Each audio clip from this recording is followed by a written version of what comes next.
एक दिन चलनी में मुंह देखने से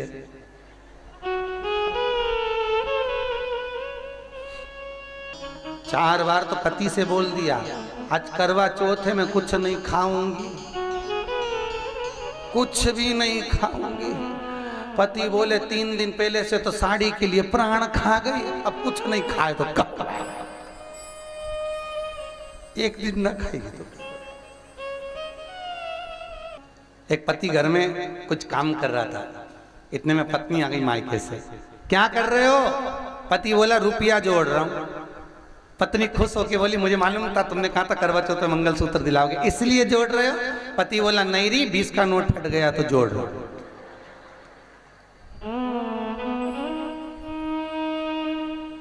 अब सोचे महाराज, जिसके घर में पति देव वही जगन्नाथ हैं। और इस भजन की सबसे सुंदर लाइन आपके लिए है, बड़े प्रेम से सुनो कि जिसके घर में सुलक्षण नारी वही घर धाम है, और जिसके घर में चंद्र घंटा, कहीं की ऐसी मिल गई राम, पूरे घर में नरक नजर आएगा।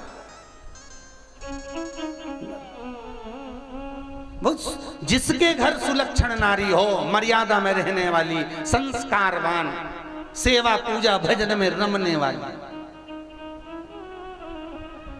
वो घर 4 धाम के बराबर है। 4 धाम वो सुख का। तो भगवान कपिल देव माता देवहूति से करे, माँ बुढ़ापे में भगवान घुटना इसलिए तोड़ता है कि तू कहीं मत जा। बुढ़ापे में कपिल देव से माता देवहूति कह रही है नेत्रों से दिखना बंद हो जाता है बुढ़ापे में। भगवान कहते हैं माँ बुढ़ापे में नेत्रों से इसलिए दिखना बंद हो जाता है कि संसार को खूब देख लिया, अब अपने भीतर झांक के देखो कि अपन ने अपनी जिंदगी कैसे निकाली। देवहूति माता कहती है बुढ़ापे में सुनना कम हो जाता है, सुनाई नहीं देता। कपिल देव जी कहते हैं अच्छा है सुनाई नहीं देता, बहुत सुन लिए, अब अपने दिल की सुनो, मन की। इतने में देवहूति माता बोली बुढ़ापे में हाथ, अरे बोलो तो धूजने लगते हैं। कपिल देव जी कहते हैं माँ इससे बड़ा कोई खुशी की बात नहीं होगी। भगवान बुढ़ापे में हाथ इसलिए धुजाता है कि माला पकड़ के जब बैठेगी और हाथ धुजेगा तो एक मनके की जगह 6-7 टपक जाएंगे और 6-7 का पुण्य एक साथ मिल जाएगा। बुढ़ापा बुरा नहीं है, बुढ़ापे जैसा सुख भी नहीं। बचपन खेल में खोया, जवानी नींद भर सोया, बुढ़ापा देख कर रोया, सिराने मौत हंसती है।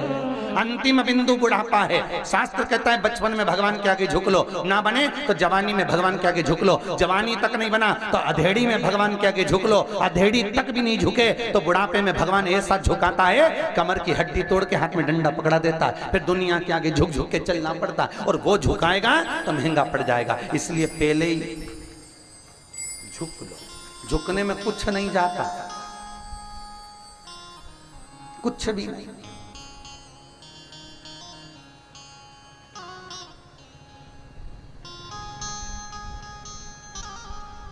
झुकना जीते की पहचान है और अकड़ना मुर्दे की शान है। जिसको ज्यादा अकड़ में कहीं का दिखे ना, बहुत अकड़ में दिखे, समझ लेना मर गया। किसी को धन का अहंकार हो, किसी को सत्ता का अहंकार हो, किसी को सुंदरता का अहंकार हो, और जो बहुत अकड़े समझ लेना तो मुर्दा, ये जिंदा है ही नहीं। अहंकार में जो अकड़ रहा है वो मुर्दे के तुल्य हो, वो मुर्दे कैसे? झुक लो, नम्रता, प्रेम, वात्सल्य।